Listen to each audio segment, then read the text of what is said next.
여러분 안녕하십니까? 솔로몬 소장입니다. 오늘 아침에 출근할 때 보니까 날씨가 상당히 추워요.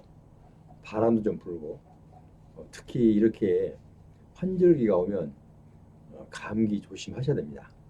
특히 우리 어르신들께서는 감기에 한번 또 걸리시면 또 고생을 하시고 또 시간도 오래 갑니다. 그래서 독감 주사를 아직도 안 맞으셨으면 독감 주사를 맞으시고, 그리고 또 코로나 예방도 해야 된다고 합니다. 왜냐면 지금은 이제 정부에서는 코로나 관리를 적극적으로 하지 않고 이제 자유롭게 맡겨놨기 때문에 보통 사람들이 이제 코로나를 완전히 물러갔구나라고 약간 오해를 하고 계신데요. 그러니까 여러분은 그렇게 하시지 말고 코로나 주사도 꼭 한번 맞으셔서 미리서 대비를 충분히 해야 되겠습니다. 그래야만이 내가 건강하고, 왜 어르신들 좀 몸이 아프시면 또 오래 갈 수도 있잖아요. 그러니까 어, 미리미리 사전에 준비를 하셨으면 좋겠다라는 생각에서 오늘 서두에 말씀드렸습니다. 자, 오늘은 국가유공자, 상위 질병으로 취업이 불가능한 사람이, 그러니까 다시 말해서 비경제 활동, 경제 활동을 할 수 없는 분들이 자그마치 65.8%랍니다. 그러니까 10명 중에 6, 7명은 일자리가 없어요. 아니, 바꿔 말하면 일자리가 없다기보다는 일할 수 없는 형편이죠. 왜? 상위 질병 때문에. 내가 몸이 아프니까 내가 아무리 일을 하고 싶어도 내 몸이 아프면 못하는 거죠. 그리고 또 상대방에서 쓰는 사람도 내 몸이 아프면, 약하면 써주지 않죠. 그렇기 때문에 국가용자 비경제 활동 인구가 지금 65.8%, 이제 지금 뭐 70% 육박하는데, 자, 그렇다면 이제 문제가 생겼어요. 자, 65.8%가 지금 비경제 활동, 경제 활동을 못 하고 있고, 비경제 활동, 경제 활동을 못 한다는 것은 결국 어디다 의존해요? 보훈급여비에 의존하고 생존하고 계신다, 이렇게 보면 되겠죠? 자, 그러면은, 자, 보훈부에서는 우리 어르신들이 일을 하기 싫어서가 아니라 일을 하고 싶어도 물론 연세 많으신 분도 계시지만 또 몸이 그 현실적으로 상위 때문에 내가 국가유공자 받기 위한 그 상위처가 있잖아요. 상위처나 질병 때문에 몸이 건강이 허락지 않아서 일을 못 하시는 분들이 태반이죠. 자, 그리고 이제 어쨌든 이런저런 이유로 지금 비경제 활동 인구가 우리 보훈 국가유공자 중에서 65.8%다. 60%에 임박하고 있습니다. 자, 그러면 이 이제 비경제 활동하신 분들은 서두에 말씀드렸듯이 완전히 보훈 급여비에 의지할 수밖에 없는 형편입니다. 자, 그래서 그러면 어떻게 이 예산을 올릴 것인가? 여기에 이제 당면 과제입니다. 당면 과제. 가장 큰 숙제죠. 자, 이제 당면 과제를 한번 살펴보기 전에 아직도 제 방송에 구독 버튼을 아직 안 누르신 분은 구독, 좋아요 부탁드립니다. 지금 구독 버튼 안 누르신 분이 한 30% 돼요. 그러니까 이제 저는 날마다 했지만 요즘은 며칠 걸러서 앞으로도 몇 년이고 계속 방송할 거예요. 그러니까 여러분도 제 이제 소속이라고 하면 좀 우습지만 저에게 힘을 실어주는, 제가 또 보훈부나 아니면 대통령이나 아니면 기타 어느 단체에 어느 영향이 있는 그 부서에 요구를 할 때도 여러분들의 많은 저를 함께 해주시는 여러분이 많아야 또 설득력이 있습니다. 그렇기 때문에 아직 구독 버튼 안 누르신 분은 구독, 좋아요 부탁드리겠습니다. 너무 좀 쓸데없는 요구를 많이 했죠. 하여튼 이해하시고요. 자, 한번 살펴보겠습니다. 자, 당면 과제. 당면 과제가 뭡니까? 당장 여기 보았듯이 비경제 활동인구가 65.8%예요. 그러니까 이분들은 순전히 보훈급여비에 의존하고 산다.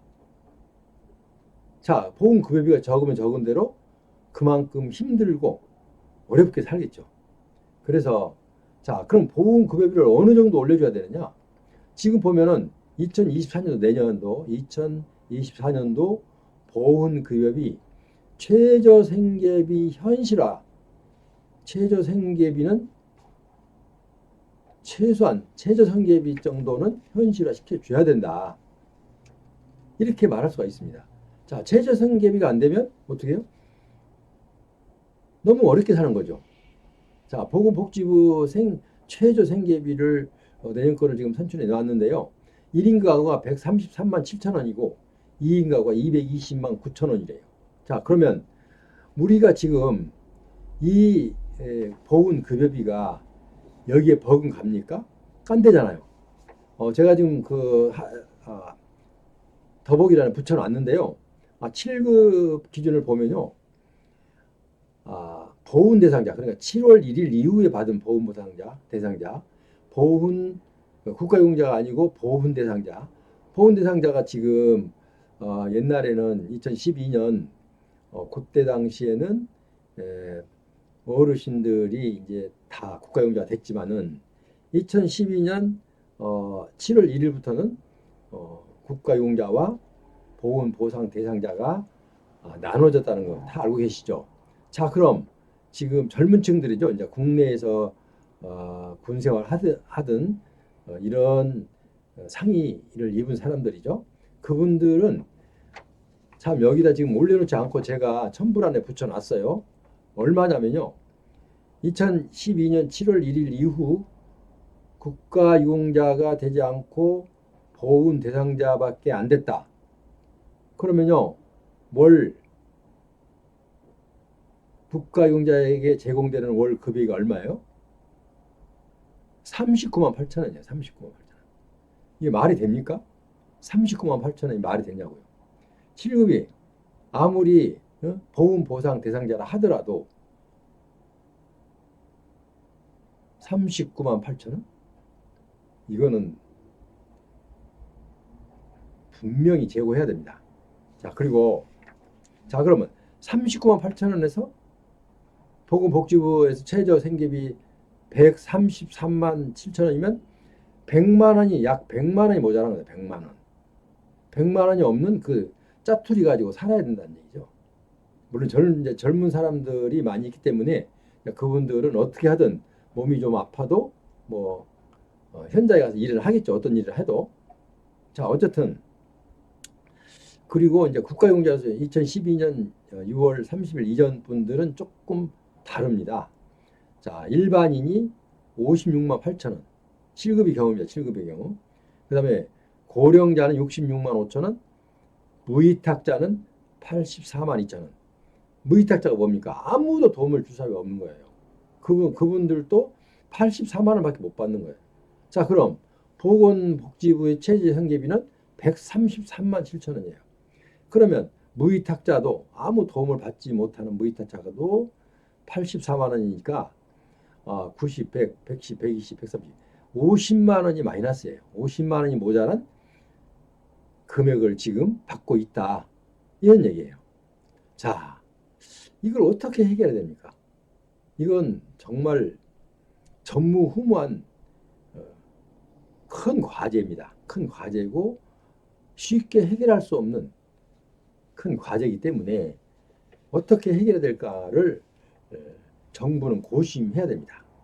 자, 그렇다고 해서 항상 되풀이되는 얘기지만 매년 예산이 각 부처별로 서로가 자기가 청구했던 예산을 다 타가기 위해서 정말 좀 심하게 얘기하면 머리 터집니다. 왜? 자기 것 요구한 예산은 받아가야 되니까. 그 이유는 뭡니까? 정부 예산이 넉넉지 못하기 때문에 그렇습니다. 그래서 뭐 선진국처럼 예산이 많아서 충분히 쓰게 주고도 비축할 수 있다면 이런 염려를 하지 않아도 되겠죠. 근데 우리는 아직 그 수준에 이르지 못하기 때문에 예산 부처에 근무하는 사람들은 1년 내내 한 몇 달간만 잠깐 좀 쉴 때가 있고 나머지는 계속 그 예산 편성에 대해서 일해야 되고 예산 기획원도 기획부도 또 거기에 또 심사를 위해서 한 6개월 막 이렇게 거기다 시간을 할애해야 됩니다. 그렇게 예산이 중요합니다. 그러면 예산이 그렇게 중요하고 국가로부터 예산을 받기가 어려운데 또 무슨 놈의 아무리 보건복지부 최저생계비가 기록상으로 나온 걸 갖다 맞춰줘야 된다라고 주장한 이유가 뭐냐? 다른 방책이 있느냐라고 다른 비책이 있느냐라고 저한테 반문할 수도 있어요. 네, 거기다 저는 답변을 할 수 있어요. 비책이 있다. 이거는 제가 이제 평생을 공직 생활을 하다 보니까 거기서 이제 깨달은 건데 이렇게 국가 예산으로 도저히 안 될 때는 또 다른 차선의 방법을 찾아야 됩니다. 왜냐하면 우리가 개인적으로 국가에서 어디 사업을 위해서 개인적으로 하기 위해서 누구한테 좀 이제 대기업에다가 손을 내밀고 그런 거는 없잖아요. 근데 대기업도 사실은 왜 제가 대기업에다가 지금 포커스를 맞췄냐면요. 대기업들은 우리나라 국가가 있기 때문에 경제 활동을 해서 대기업이 된 겁니다. 물론 외국에 나는 외국에 나가서 번 돈이 더 많다. 그렇게 얘기할 수도 있어요. 그런데 그것도 결국은 국가가 있기 때문에 가능한 겁니다. 외국에 나가서 기업을 창업을 하고 생활을 해도 우리 국가라는 그 사람이 우리나라 국민이 아니면 그렇게 할 수가 없습니다. 왜? 국가의 그 버팀목이 어마어마한 겁니다. 그래서 대기업들은 이렇게 물론 그분들이 경영도 잘해서 커가고 있지만 국가의 뒷받침도 무시할 수가 없는 수준이다. 그러니까 꼭 저는 여기서 지금 질의를 하고 싶은 게 여러분께 이제 대통령이나 보훈부 장관 아니면 기타 생계비 관련 부서에 있는 사람들에게 저는 감히 오늘 이 얘기를 하고 싶습니다. 뭐냐면요, 우리 그 국가유공자는 최소한 보건복지부에서 최저 생계비로 내놓은 그 가격, 그 금액 1인당 1인 가구는 133만 7천 원, 2인 가구는 220만 9천 원.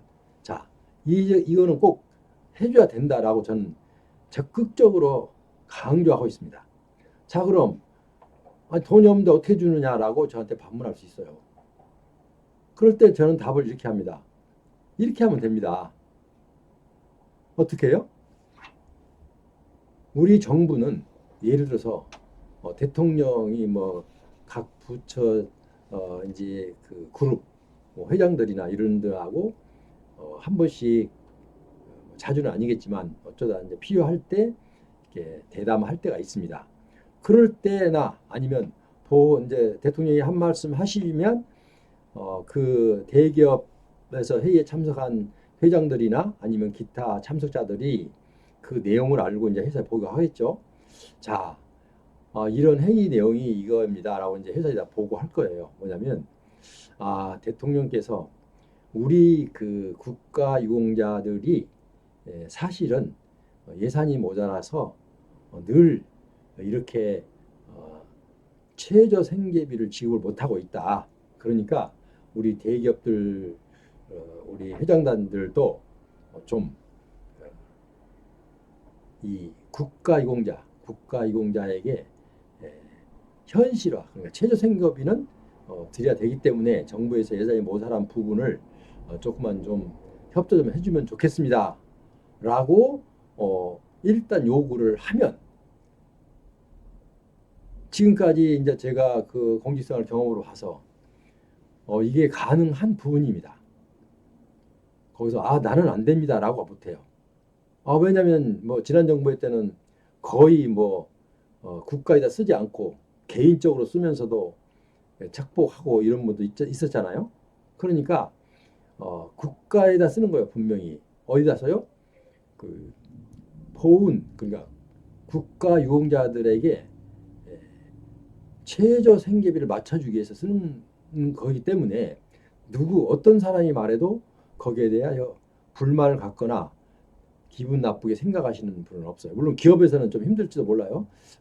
대기업들은 그래도 일부 정말 적은 낙타의 바늘기만큼 적은 그런 부분만 협조해줘도 이 우리 그 국가유공자들에게는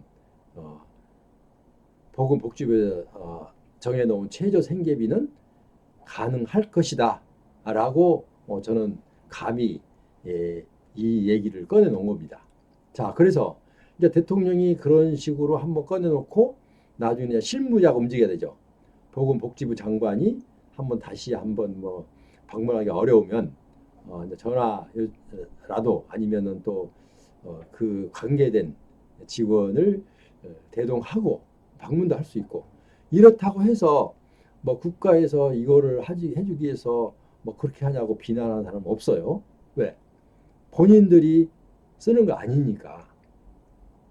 또 옛날 정부 어떤 대통령들도 보면 국가 대기업 그룹들한테 이게 많은 돈을 받아가서 개인적으로 쓰거나 뭐 이렇게 해서 문제가 된 예가 많이 있죠. 자, 그렇지만 않으면 문제가 될 수가 없습니다. 왜?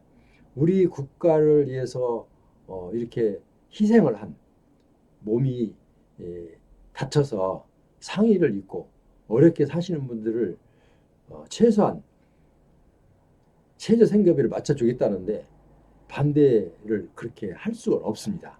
물론 기업이 이제 어려워서 좀 이런 부분들은 좀 예외가 될 수도 있겠지만 일반적으로 그렇게 하면 그럼 보건복지 우리 그 국가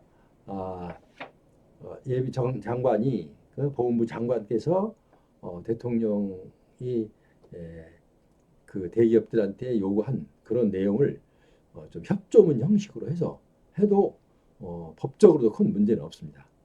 왜냐하면 그거는 그분들이 내지 않아도 상관없기 때문에 그렇습니다. 의무사항이 아니라 협조사항이기 때문에 그렇습니다.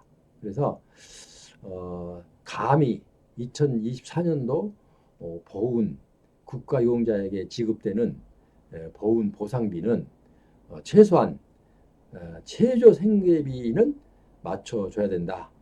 이렇게 제가 강조하고 싶습니다. 자, 하나 더. 여기 지금 화면에는 안 나와 있지만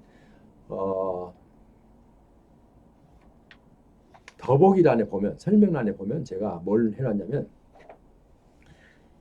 우리 등급이 가장 낮은 7급을 받습니다. 보니까 보훈 보상 대상자와 보훈 대상자와 국가유공자가 나눠지죠. 공상군경과 재군경이 보훈 보상 대상자죠. 이분들이 이 보훈 보상 대상자와 국가유공자가 나눠진 게 2012년 7월 1일 이후부터입니다. 자, 7월 1일 이전에는 2012년 6월 30일까지는 보훈 대상자는 없었어요. 보훈 보상 대상자는 없었고 오직 모두가 다 국가유공자였어요. 자, 그런데 보훈 대상자가 되면서 한 달에 지급하는 급여액이 금년도 39만 8천 원이에요. 그분들이 군대 가서 상의를 입고 와서 겨우 상의를 적게 입었다고 39만 8천 원이 뭡니까? 그분들이 몸이 안 아프면 39만 8천 원만 법니까? 노가다를 하도 자, 이거를 제고해달라는 겁니다. 자, 그 다음에 이제 장애 등급 그러니까 후유의증인 월남 참전용사 중 후유의증인 장애 등급도 경도만 봐도 54만 천 원이에요. 그런데 그보다 더 적어요. 그래서 현실적으로 너무 불만이 있을 수밖에 없다라고 생각이 됩니다. 자, 그래서 이분들에게 최저 생계비를 맞춰 주려면은 이제 그 국가유공자 2012년 6월 30일 이전에 받은 국가유공자 7급이라도 이제 나눠져서 일반은 56만 8천 원, 고령자는 66만 5천 원, 무위탁자는 84만 2천 원. 이렇게 또 2012년 6월 30일 이전에 있는 7급들과 2012년 6월 30일 이후, 그러니까 2012년 7월 1일 이후부터 받은 보험 보상 대상자와의 차이는 이상 두세 배의 차이입니다. 자, 이렇든 그러니까 내용은 제가 이제 더보기란에 붙여놨으니까 한번 보시면 되겠고요. 어쨌든 이렇게 우리 국가유공자들이 어려운 환경에서 살고 있습니다. 그러니까 대통령께서 제가 지난번에 며칠 전에 대통령께 드리는 글, 그 다음에 그 전전에 보훈부 장관에게 드리는 글, 두 번 제가 방송한 적이 있습니다. 자, 그래서 이 부분까지 한 번 더 살펴주시기를 바랍니다. 왜냐하면 지금까지는 지금 대기업을 활용해서 뭐 대기업에서 뭐 어떤 그 보조를 어떻게 정부에서 받는지를 모르겠지만 어쨌든 지금까지 대기업에서 작은 수고 하나면은 우리 이 많은 국가 유공자들에게 최저 생계비는 맞춰 줄 수 있지 않을까, 이렇게 저는 감히 가능성을 갖고 여러분께 이렇게 당부와 부탁을 드리는 겁니다. 자, 그래서 우리 보훈 가족들도 모든 국민들이 보훈 가족들, 그러니까 국가 유공자를 정말 우리 이분들이 있었기 때문에 우리가 이렇게 편하게 잘 살고 있다라는 그런 분위기를 조성을 하고 많은 사람들로부터 응원을 받아야 됩니다. 국가에서 너무나 6월 6일 현충일 하루 행사하는 거로 고치지 말고 정말 이분들을 늘 생각하면서 이분들에게 모든 국민들도 이분들이 있었기 때문에 우리가 이렇게 편하게 산다라는 그런 인식도 심어줄 수 있는 그런 어떤 계획도 세우고 또 홍보도 했으면 좋겠다라는 생각이 들어갑니다. 그래서 보훈부에서는 이런 점도 제가 지금 지적한 내용을 좀 보완 좀 하시고, 그리고 내년 그 여에는 대기업의 협조를 받아서 한번 해보는 것도 괜찮다라는 생각이 들어서 오늘 이 제안을 제가 했습니다. 자, 그러니까 이 내용이 전달되어서 정말 내년에는 우리 국가 유공자들께서 보건복지부에서 지정한 최저 생계비를 다 지급받을 수 있기를 간절한 마음으로 기도하겠습니다. 그리고 여러분들도 기회가 되면 항상 이런 부분에 대해서는 충분히 얘기해도 괜찮다고 생각합니다. 자, 지금까지 함께해 주신 여러분, 아까 서두에 말씀드렸듯이 날씨가 추워지고 있어요. 지금 이 환절기에 한번 감기 걸리면 오래 갑니다. 그러니까 감기 조심하시고요. 코로나 주사도 맞으셔야 됩니다. 맞으시고 그리고 따뜻하게 이렇게 외출은 추운 날에 외출은 많이 하시지 말고 건강하게 또 이 겨울을 맞이하시기 바랍니다. 그럼 다음 시간에 다시 뵙겠습니다. 여러분 안녕히 계십시오.